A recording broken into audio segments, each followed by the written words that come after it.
Ассалаумағалейкум құрметті көрермен. Егер осы сөздер сізге ұнап жатқан болса, не болмаса бұл турсында толығырақ мәліметке ие болғыңыз келсе, арнамыздағы подписаться және де бір ғана лайк түймелерін басып, біздің еңбегімізді бағалай кетіңіз.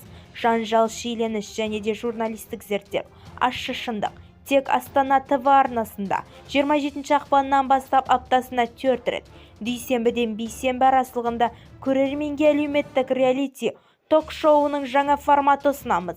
Енді Қазақстан әйелдерінің сөзі тыңдалады, үні естіледі. Қыздың 40 жаны жоқ, оның бір ғана жаны. Өзінің ащы шындығын өмір бойы жалғыз арқаламауы тиіс. Енді оған жол бермейміз. Мейлі 18-де, мейлі 60 жаста болыңыз. Мейлі қыз, әйел не әже болыңыз. Өйткені мен бүгін болашақтың 3 шекарасын анықтап, ондағы өзіңізді тауып алатын сәт келді.